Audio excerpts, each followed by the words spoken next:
A little bit different with License to Thrill this month. I thought I'd make it light-hearted as possible, so I don't want too much detail, lads, on the stuff. Just a quick paragraph, or if you want to go a bit more detail, go for it, and then we'll get into the fun side of it.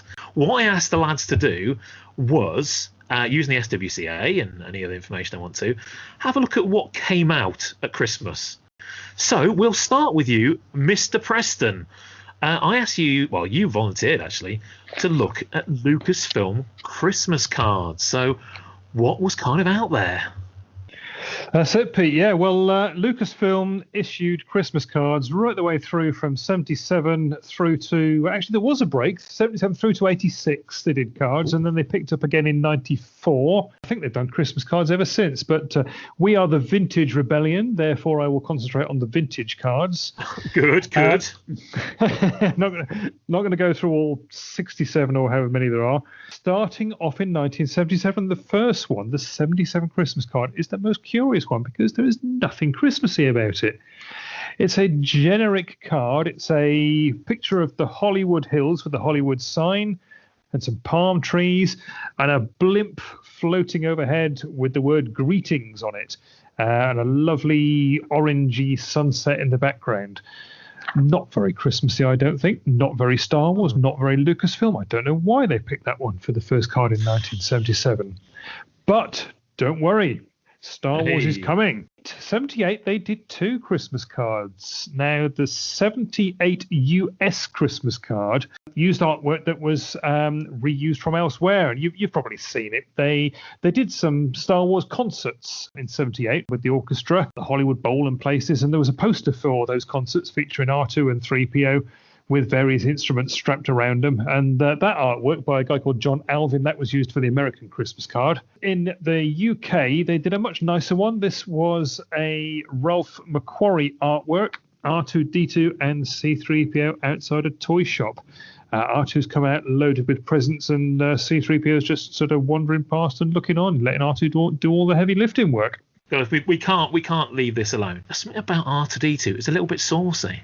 He's got his bongo drums and his kind of like cherry red bongo bangers, and yeah, he looks a little bit feminine, I think, with his drums there in a suggestive place. I don't know if that's just me being saucy because it's Christmas. Is that just me? Now you come to mention it, Pete. Yeah, it looks like he's wearing a saucy French piece of lingerie. Yeah. Calm down, Jason. I think he is. I think Jason to be getting a picture of this, but also actually now with our main interview this month with Craig Miller, we very, very briefly mentioned Black Falcon Limited, but it was actually quite an interesting list of Lucasfilm Limited. I've never seen this list of names before. Black Falcon Limited, Industrial Light and Magic, obviously, Medway Productions, Sprocket Systems, and the Star Wars Corporation, which I guess all became just Lucasfilm eventually, and they all got swallowed up into it. But Sprocket Systems. Is that a sound one? I can't remember. Anyway, yes, all sorts of different companies. Yes. Tax dodges and all sorts going on, I expect, over there. But yes. There we go. So the first 2, that one that you just mentioned, the concert poster and the blimp, those were oddities. But after that, it seemed to settle down into a fairly regular pattern. So you've got Mr. McQuarrie churning out the artwork, all nice and Christmassy. And it seemed to follow quite a theme. So I've just mentioned the 78 UK card, which was the droids outside the toy shop. And the next 2 years, it was the droids again. So 79, you've got the droids standing in the living room. There's a roaring fire in the fireplace behind. There's a nice clock on the mantelpiece. There's a big Christmas tree behind. You've got C-3PO very fetchingly wearing a Santa outfit. And he's just sort of pulled his beard down so you can see who it is, because obviously otherwise you wouldn't recognize him. And R2-D2 standing next to him wearing antlers. Very strange. Again, a little bit saucy. R2's looking quite horny, isn't he? He's very horny, and also 3PO, there's nothing, got no trousers on. So before putting the beard on, it looks a little bit, I don't know, revealing. He's got, it's cut off at just below the waist. It's very suggestive there again. And sexing up the robots. What's going on? They are, yeah. Saucy little 3PO there. Anyway, they have calmed down a little bit for the 1980 Christmas card. Another McQuarrie design, but you've got the droids here in, I presume it's Santa's workshop. They're knocking out all the toys for all the girls and boys. and there's various equipment and production lines and things going on in the background. Again, you got a nice roaring fire in the fireplace, a nice Christmas wreath above it. But lovely Christmassy scene, and nothing dodgy going on this time, I'm glad to say. Next 2 years, it switches. Mr. McQuarrie's obviously got fed up of drawing robots, so he moves over to little green creatures. You've got Yoda. 1981, you have got a card of Santa Yoda. And this one's quite dear to my heart because I've got the little Christmas ornament on the shelf of little Yoda with his Santa outfit. He's there. He's got his cane in one hand. His other hand, he's got his sack of toys over his shoulder. He's got his little Santa hat on, his little Santa coat. He hasn't got the boots, though. He's poor little Yoda. He's wandering through the snow, and he's got bare feet. And whether it's his cold feet that's bothering him, I don't know. But he hasn't noticed. He's dropping some toys behind him. He's lost a ball and a building block by the looks of it. So that's the 1981 card. And there are variations. I know you love a good variation, Pete. You can get that. You can get that card with a white background or a blue background. There we go. 1982, still Yoda, but I guess he's got frostbite in his poor little tootsies. And Ralph McQuarrie's took pity on him because now Yoda has got a better mode of transport. He's sat on top of Santa's sleigh. It's there. It's all ready. You got the reindeer harnessed up. You got the bags of toys ready to be loaded. He's got his personalised plate on the back, YODA. Yeah. And there he is. He's there like a little Christmas elf looking at the back of the sleigh, ready to go. So that is the 1982 Christmas card. 1983, and this is where the darkness creeps in. Oh. Done with droids, done with Yoda. It's Ewoks all the way. We have a lovable Ewok dressed as Santa. He's in the Ewok village. He's in a little hut. Again, you got a roaring fire in the fireplace. Not particularly good idea in a wooden hut on a wooden platform on a wooden tree, but there we go. The fire is roaring, and there's a candle on the mantelpiece, and Christmas stockings hung up, and Santa Ewok is delivering the toys into the presents, and there's a few little Ewoks. I assume they're the little Wocklings peering in the door, looking at Santa as he's delivering their presents. And then 1984, it's another Ewok card. You've got the Ewoks again in the village. You've got one in the hammock. You've got another one sitting there, and they are looking up into the night sky, and you've got Santa and his reindeer flying past, silhouetted against the moon. So that's 1984. 1985, we've got a picture. It looks a bit like Skywalker Ranch. Looks like the main house at Skywalker Ranch, I think. And it's droids and Ewoks having a party. So you got the Ewoks, you got the droids looking out of the front door, a horse pulling an Ewok on a sledge going past in the front, and all looks very Christmassy. Lots of snow and lots of pine trees and lots of Christmas festivities going on inside. And then 1986, it takes a bit of a departure. I'm not quite sure what's going on there. Ralph McQuarrie has done all the drawing, all the paintings up until then, but I think Ralph McQuarrie's got his 3-year-old nephew to do this last one for 1986. This is an image of Ewoks building a C-3PO snowman. You've got 2 Ewoks around the base of the snowman. You've got another Ewok stood on his shoulder putting his hat on. He's got a great big orange nose. He's carrying what's that, a broom? Spade? Shovel? Don't know. You've got some snowballs hanging around. Carrot on a stick. Carrot ice lolly. It looks like it's done in early version of Paint or something, doesn't it? It's like they've discovered a computer and, let's do this. Yeah. It's very. Let's be kind. It's kind of stylized, isn't it? But, it's very stylized. I got to be honest. I think if I got that through the letterbox in 1986, I'd be disappointed. And that's it. What a great roundup, Andy. Well done. This is a passion of yours, I believe, Mr. Spoons. You've chosen music. I do like my my music and particularly my vinyl, so I was looking forward to this one, and then I looked on the SWCA. Thought, what do they release Christmas-wise for music? And it's basically one thing, and I thought, there's not going to be much here. There's not going to be much to talk about, but there's loads. So essentially, the one thing is Christmas in the Stars and songs off that. So it actually links in quite nicely with Andy's bit. C-3PO and R2 helping Father Christmas in it basically his toy production factory, Father Christmas, or is it actually a precursor to George Lucas sat by the fire in not very Father Christmassy clothes? That's the cover. It's Christmas in the Stars. It's by Mecco Monardo, and he's the producer. From 1980, and you think, well, that's there, and it's got some great songs on it. I love all these songs. This is a staple of the Spoons family Christmas. This is on every year. Also, it's part of the stocking stuffers from Rebel Force Radio. They play a lot of these songs, so they're always being played here. So it's Christmas in the Stars, Bells, Bells, Bells, The Odds Against Christmas, C-3PO singing a nice song there with his odds. What Can You Get a Wookiee for Christmas when he already owns a comb? That's an absolute classic. And that actually is sung by Maury Yeston, who wrote most of the music and lyrics on this. He was a Yale University music professor and became an award-winning Broadway musical composer. But the next one, and I've mentioned this before on the podcast, Rich and Andy in particular must love R2-D2, We Wish You a Merry Christmas, because it's sung by a very young John Bon Jovi, whose cousin Tony Bon Jovi co-produced the album and ran the recording studio. So it must be one of the first recordings of John Bon Jovi there. And then we have Sleigh Ride, Merry Merry Christmas, A Christmas Sighting, 'Twas the Night Before Christmas, and followed by The Meaning of Christmas. It's all very schmaltzy, but it's great. It's got R2-D2 and singing. Absolutely love it. And so this record in 1980 also kind of links in with the toys. Where was it released? And I suspect you don't own this, do you, Andy? Because it wasn't released in the UK, certainly not in 1980, but it was released on RSO in Spain, Canada, Italy, Japan, and obviously the US. And that ties in quite nicely, doesn't it, with the other licensees for toys, POC and Harbour and Takara in there. Instantly, you've got versions from all those countries. The artwork's going to be slightly different, the writing on the album, and then you can get it with tan or silver labels in the center of the record.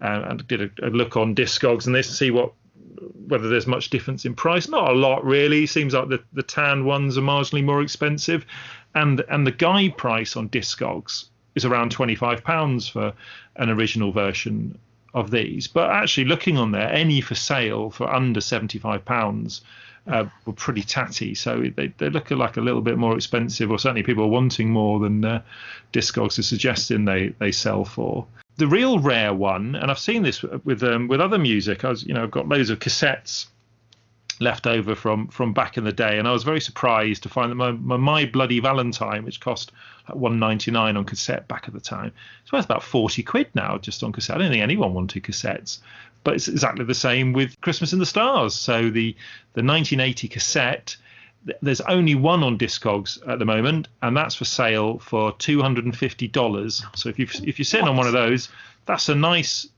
piece. Then we sort of move out of the record age. So these released in 1980. There don't seem to be any reissues. RSO basically shut down through a lawsuit not long after this. In fact, this record was so successful, the reissue was going to have George Lucas's name on it as well, because he was missed off the original one. But RSO shut down, so that never happened. Then we fast forward a few years, and 1993. I remember the start of the CD days. A student this time, building up my CD collection. A Polygram Special Markets version came out, and this is just totally bizarre. I've no idea what the purpose of this, but there's no mention of Star Wars, no mention of Lucasfilms, no performers credits. The cover photo, unlike the Macquarie one of R2-D2 and C-3PO, it's just some Christmas boxes and decorations. You would not know it's anything to do with Star Wars at all. But it's this album on CD, and that's a nice collector's item to find if you can. And then 1996, 3 years later, it was released on Rhino Records in the US on CD. And now I bought this a couple of years ago on CD in a cardboard sleeve. It's a really, it's a nice little item. You still can get these. But it was interesting, the fact that it was released in 1996 it was off the back of the success of Shadows of the Empire. So kind of in the Star Wars Dark Ages, got this great game. And so, let's re-release Christmas in the Stars. All these gamers will love that. And the fact it's still around shows they're probably right. France was a notable exception to the original releases with Meccano, but no record. But they got their Christmas in the Stars in 2015 when a red version of the CD was released. And in 2017, you can get platinum or gold versions. And that's pretty much it for the album. But then we have the singles. So we mentioned Wookiee for Christmas. This was released in 1977. Again, RSO in the US, tan or silver labels, get various text variations. There's tons of versions of this out there. It's got a really classic cover of Chewbacca in the snow on the front. And this is where we do get a UK release. So it was an RSO one. According to Discogs, the only one that is in a non-specific sleeve, the generic RSO kind of tan coloured sleeve. I don't know whether a Wookiee sleeve also exists. It's certainly no evidence of it out there. But, I remember back in the day, you go down to your local Our Price or whatever. It's hit or miss whether you got the picture sleeve on your record. Quite a lot. Often they were in the generic ones, the singles. So they might well be out there. And there's also promotional versions of these ones. And so we've got the Mecco Star Wars Christmas, and it's a double A side essentially of Sleigh Ride Christmas in the Stars, A and B sides. It's 1983. And then there's a CD single from that's quite sought after. So that's from Japan, 1980, and that's R2D2 Wish You a Merry Christmas and Christmas in the Stars again, and that goes for up to £100 for a CD single, and that's pricey for a CD. You can't give them away really. So yeah, some fantastic items, all very much based on a theme. But I think I might have to start putting a run of these together. Oh no, what have I done? I've gone and caused you another focus. Great roundup. I didn't know you were a massive fan of the Christmas songs. I mean, I put this on at last Christmas around our family dinner, and my nephew didn't like it at all. He didn't like me singing the Wookiee song at all. Goodness. Now, Richard, you must get thousands of Christmas cards every year. I haven't had a Christmas card for years. So I'm quite happy about it. Because people used to do that whole sit there with a box of cards and send everyone a card, you get a card. And I was thinking, whoa, what's going on?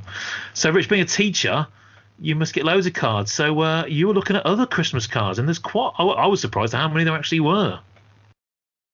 Well, I was actually surprised by how few there were. So I expected far more than what I found. Yeah, true. Okay, so start off with the 6-packs, and so there were 4 sets of 6-packs. One with Chewbacca on, one with C-3PO and R2-D2, one with Ben Kenobi. I'll come to the 4th one in a second. Now, each of those were very much a cartoony kind of drawn. So the Chewbacca one, there's a few different greetings on this. So the one I'm looking at the moment just has Earthling at the top. But others have things such as Happy Holidays. I believe the Canadian one is slightly different again. There's another one with actually nothing written on the front of it at all. It's just a picture of Chewbacca. It is quite a creepy looking Chewbacca. How dare Chewbacca be disturbing? That was part of the 6-pack. But the 4th one, which is X-Wings in Space, I have no idea whatsoever why this one wasn't cartoonized. Because that one just looks like, the typical, I suppose it's almost like a jigsaw puzzle with, a still from the movie with X-Wings with a black background of space with the white stars. And that one says Intergalactic Greetings. Those 4 are all available as 6-packs. Now, with regards to Christmas cards, C-3PO, R2-D2 appear quite heavily. Often it's the same image, but they've definitely got something for grandkids. There is a card for grandson, which is C-3PO on there. So for an out-of-this-world grandson with C-3PO with a Santa's hat on. But there's also a one with R2-D2 for granddaughter. Now, Pete, you're going to get excited when I load this one up. So write this one down. 3, 2, 1. Pachoo. There you go. Okay, so for an out-of-this-world granddaughter, we've got R2-D2 showing off a hologram of Princess Leia in her white robes, which you don't see that very often. Okay, don't know why there's no son and daughter. It's grandson and granddaughter. So did many grandparents, hunt down Star Wars Christmas cards? Well, it would suggest so, wouldn't it? That must be the only time in Star Wars history that we've had something for a grandfather and grandmother to buy their grandson or granddaughter. There can't be anything else. Yeah, I've certainly not seen it before, and I'm a bit surprised that there isn't a son and a daughter card. But never mind. Perhaps there is one, and it's just not listed on there still to say. Right, the next card has R2D2 going Vreep, Doot, Bleep. Actually, the R2D2 looks pretty good on that card. It does look pretty good. It doesn't even say Happy Christmas. That's R2D2 saying Happy Christmas on the front of it. Another one I'm going to upload. This Chewbacca on this one's amazing. In fact, this whole card is amazing. So we've got at the top From the Alliance, and we've got Luke and we've got Han proudly showing off their medals after the Battle of Yavin 4. And we've got Chewbacca with his arms outstretched, looking very much like Sasquatch. So that's a Christmas card from the Alliance on that one. He's had his hair brushed, Richard. He's had his hair brushed, He's had a lovely hair brushed, looking right smart. I was going to say, he looks like one of the Bee Gees. Well, when you get the Wookiee for Christmas, he's definitely had his comb there, hasn't he? And then the last one is a non-religious card, I would say. This one, C-3PO and R2-D2, looking more like movie stills, but the image isn't. And peace and goodwill towards all mankind. Okay, yes, so that's the last of the cards. And as a kid, I think I had one auntie who would send us a card like that, and I was always disappointed when I got something naff like that. Pete, I don't know what you expected. I expected a lot more than that, to be honest with you. I really did. I thought outside of the Lucasfilm cards, I didn't think there was anything back in the day. But I know we had a few British kind of birthday greetings cards, but I was surprised with that, actually. I was very surprised. There was more than one. And some lovely artwork that I've got to say. The Han in the lovely blue outfit, fantastic. Actually, the one with Leia and R2, I think she's doing the Snow Angels pose, isn't she? You've got to track that down. That's what you. I very much doubt that exists anywhere outside of the SWC. You reckon? I mean, it can't be. That can't be something easy to find. A granddaughter Christmas card. I mean, it wouldn't have had a big run in the first place, would it? How many granddaughter cards do you sell? It's not many. I'm not saying not many, but probably AB in it already. Oh yeah, him and Jason are just going at it now, probably bidding each other up on something. But too busy buying records. Sorry. I just knew it. Right. I would go over figures, but as you've left me that one. But apart from the early bird set, there isn't anything really, is there? I think there was a few random things that Sears released, but do we really want to go into the early bird set again? Nah, we don't want to do that. That's boring. Right. So, Jason, you have chosen, and just be careful, don't go on for years here. Playset vehicles exclusives at Christmas. Give us a quick rundown of those, because you've probably got them all as well. I don't actually have any of these because they're all American, Canadian kind of Sears exclusives. So my collection is purely Palatoy kind of box things. But there's a few things that were only available at Christmas through the Sears catalogs, and those are the ones which I'm going to focus on. So the first of these is Sonic Controlled Land Speeder. Now this was solely available through JCPenney's Christmas catalogs of 1978 through to 1980. That's the exclusive vehicle that was available only at Christmas time through that catalog. And then on play sets, there's a few things on that. The first of these was the Cantina Adventure Set, which was in the Christmas catalogs of 1978 and 1979. This playset contains one of the most sought after figures. It's the blue Snaggletooth. Never heard of him. It wasn't only available in the Sears Cantina Adventure Set. You could also mail away for this in a 2-pack with Guido, but most of them came from the Sears playset. And basically, what happened was when they were, Kenner were making this figure. All they got was a headshot. And I think it must have been in black and white or grayscale because they basically thought, we'll make a full-scale action figure and we'll make him blue. As it turned out, he was a little red dude. So the blue Snaggletooth is a very sought-after figure that most people want in their collection as one of the variants. There's a kind of variation on the Hoth Ice Planet Adventure set where Sears Canada offered it with a free Hoth Trooper figure. They had a sticker on the box saying there was a free figure. So that was one that they had a variant on. And then also on the Turret and Probot set, Sears Canada in the 1980 Christmas season had one that said Gun, Turret and Probot. So the box had a kind of bit of variation going. The other one that's probably most well known is there's two different versions of it. The Jabba the Hutt Dungeon Action playset, and there's one where it's got a red background, and there's another one with the more kind of green background, and it's basically it's the base of the Droid Factory set, and they've kind of repurposed it so it's like Jabba the Dungeon playset. So there's two versions of that, which were basically those were Christmas exclusives in 83 and 84. The last thing that I'm talking about, it's not strictly a Star Wars item, but basically it's a knockoff playset called the Interplanetary Star Fortress. And it was sold basically alongside all of the Canon license products. But obviously they never mentioned the name Star Wars in there. And it's this fantastic looking playset. And all the pictures have got all the action figures on it. And it's just their knockoff playset. And it looks really brilliant. I want one. It's awesome. Where's that come from? I've never seen that before. But that's rarer than hen's teeth as well. First I'd seen of it when I was doing the research for this article, and I just thought, oh, that looks amazing. So yeah, if I could have any one of those items, give me one of those bootleg Interplanetary Star Fortresses, please. That's awesome, isn't it? I mean, there's just the display of figures. It's so much going on.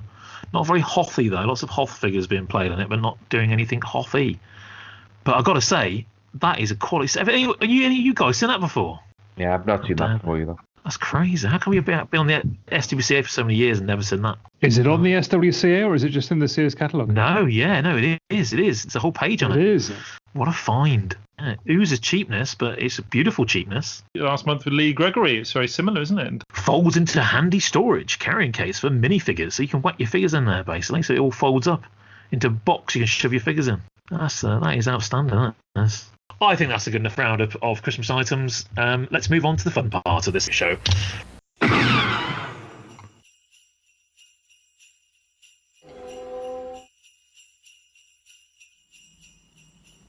Hello there.